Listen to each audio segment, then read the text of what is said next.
का गुड़ संसार एक रहस्यमयी गाथा। नागा साधु एक साधारण मानव से अति मानव तक का सफर। नागा साधु वे मौन योद्धा जो मानवता और अराजकता के बीच खड़े होते हैं, राख से अमरता तक। नागा साधुओं का स्याही और रहस्यमय मार्ग, मृत्यु से परे परिवर्तन। कैसे नागा साधु जीवन और मौत को परास्त करते हैं। प्रयागराज की धरती पर जब कुंभ का महापर्व प्रारंभ होता है तो ये केवल धार्मिक अनुष्ठान का नहीं बल्कि आध्यात्मिक और रहस्यमय दुनिया में प्रवेश का प्रतीक बन जाता है। इस भव्य आयोजन में लाखों श्रद्धालु जुटते हैं, लेकिन सबसे अधिक ध्यान आकर्षित करते हैं नागा साधु, वे तपस्वी योद्धा जिनकी जीवन शैली और आभा रहस्य से घिरी होती है। उनके जीवन में एक अनदेखी गहराई और एक ऐसी ताकत है जो उनके कर्मों और सिद्धियों और संघर्षों के पार जाकर हमें उन साधारण साधुओं से परे की दुनिया में प्रवेश करने का अवसर देती हैं, जिन्हें हम केवल श्रद्धा की नजर से देखते हैं। नागा साधु एक साधारण मानव से अति मानव तक का सफर। नागा साधु का अस्तित्व केवल एक साधु की परिभाषा तक सीमित नहीं है, वे तप, त्याग और आत्मानुशासन के प्रतीक हैं। उनकी देह पर लिपटी राख, माथे पर त्रिपुंड और हाथों में त्रिशूल, ये सब एक गहरी दार्शनिक यात्रा की गवाही देते हैं। ये यात्रा केवल आत्मा की मुक्ति तक नहीं बल्कि संसार के मोहमाया से परे जाने का साहसिक कदम है। ये एक सफर है जो आत्मा और शरीर दोनों को पूर्ण रूप से त्यागने का साहस और शक्ति देता है। नागा साधु बनने के लिए जो प्रक्रिया अपनाई जाती है वह अत्यंत कठिन और कठोर होती है। साधु को अपने भौतिक जीवन का समापन करना पड़ता है, जिससे वे आत्मा के गहरे सत्य को जानने के लिए तैयार हो पाता है।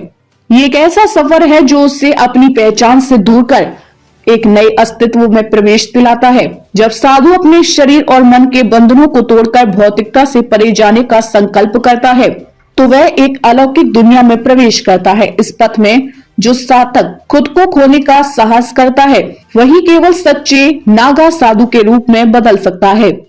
नागा बनने की प्रक्रिया में साधु अपने अंतिम संस्कार की प्रक्रिया का पालन करना होता है, जहां वे अपने ही शरीर का अंतिम संस्कार स्वयं करता है। ये एक प्रतीकात्मक मृत्यु होती है जिसमें साधु यह मानता है कि जब तक वह मृत्यु के बंधनों से मुक्त नहीं होगा तब तक उसकी आत्मा शुद्ध नहीं हो सकती। इस प्रक्रिया के बाद वह नागा साधु के रूप में एक नए जीवन की शुरुआत करता है, जिसमें वह पूरी तरह से सांसारिक इच्छाओं और भौतिक सुखों से मुक्त होता है। धर्म के योद्धा नागा साधुओं का ऐतिहासिक महत्व। नागा साधुओं का इतिहास रक्त और तप से लिखा गया है। वे केवल धर्म के उपदेशक नहीं बल्कि उसके रक्षक भी हैं। जब कभी भी सनातन परंपराओं पर संकट के बादल छाए, इन साधुओं ने अपने तपस्वी जीवन को पीछे छोड़कर योद्धा का रूप धारण किया। 18वीं शताब्दी में जब अफगान आक्रमणकारी अहमद शाह अब्दाली ने भारत पर आक्रमण किया तो नागा साधु ने अपनी वीरता का परिचय दिया। उनके अदम्य साहस ने धर्म और संस्कृति को बचाने में अहम भूमिका निभाई। हरिद्वार के कुंभ में जब औरंगजेब की सेना ने तीर्थ स्थल पर कब्जा करने का प्रयास किया तब नागा साधु ने अपने शस्त्र उठाए और धर्म की रक्षा के लिए प्राणों की बाजी लगा दी।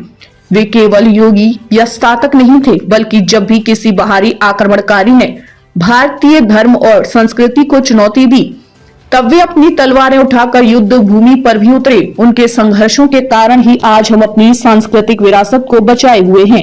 इतिहास गवाह है कि नागा साधुओं ने न केवल भौतिकी युद्धों में भाग लिया बल्कि उन्होंने अपने आध्यात्मिक युद्धों में भी प्रचंड साहस और निष्ठा दिखाई। उन्होंने अपनी संतुष्टि और आराम की बजाय धर्म के लिए हर संकट को स्वीकार किया और अपने शरीर और आत्मा का त्याग कर आत्मनिर्भर बने।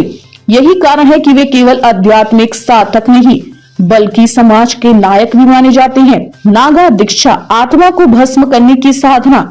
नागा साधु बनने की प्रक्रिया साधारण मानव की शक्ति और धैर्य की सीमाओं को तोड़ने की यात्रा है।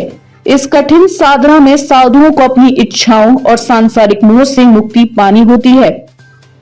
दीक्षा के दौरान उनके शरीर पर राख लगाई जाती है जो मृत्यु और नश्वरता का प्रतीक है।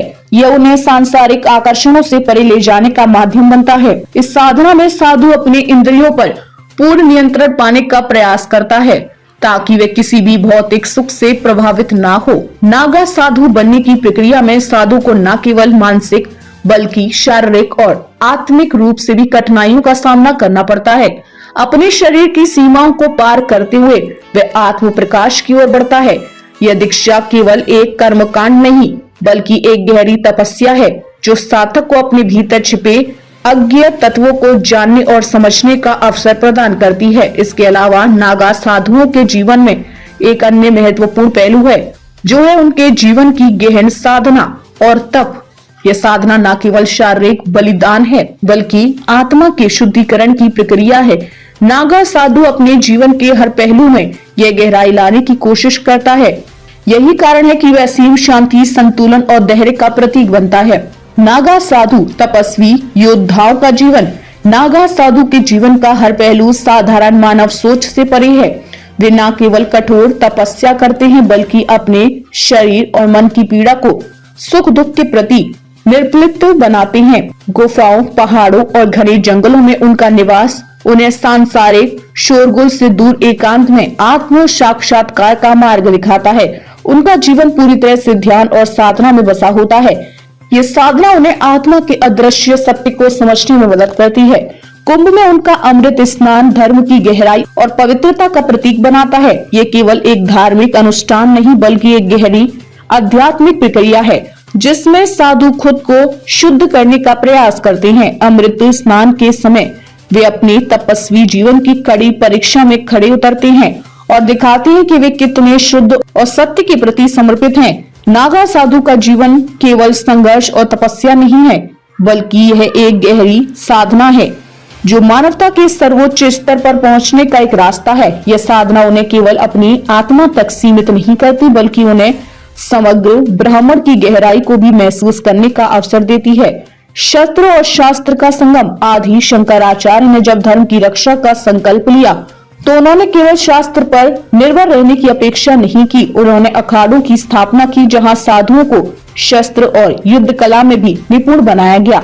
नागा साधु इस परंपरा की योद्धा बने।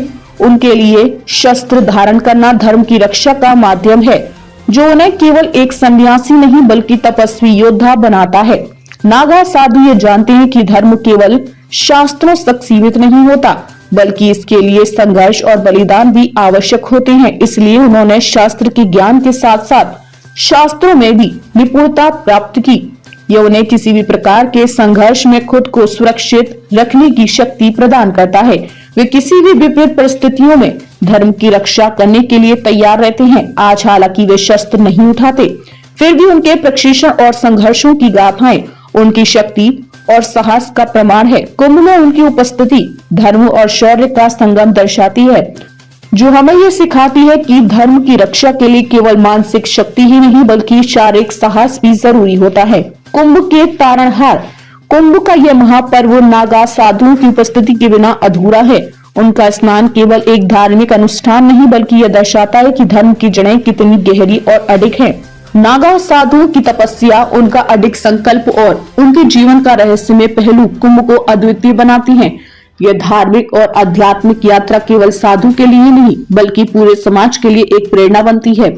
जब लाखों लोग कुंभ में स्नान करने आते हैं तो उनके बीच नागा साधु की उपस्थिति ये बताती है कि धर्म का मार्ग कठिन और संघर्षपूर्ण होता है, लेकिन इस संघर्ष में ही जीवन की गहरी सच्चाई और शक्ति निहित होती है।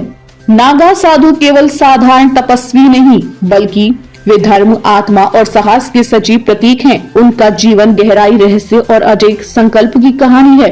कुंभ में उनकी उपस्थिति न केवल आध्यात्मिकता की गहराई को प्रकट करती है बल्कि यह भी याद दिलाती है कि धर्म और अध्यात्म के मार्ग पर चलने के लिए तप, त्याग और बलिदान का कोई विकल्प नहीं है। उनका जीवन, उनके संघर्ष और उनकी साधना हमें ये सिखाती है कि जीवन के उच्चतम स्तर पर पहुंचने के लिए हमें अपने भीतर की दुनिया को समझना और शुद्ध करना चाहिए ताकि हम आत्मा के सत्य को पहचान सकें।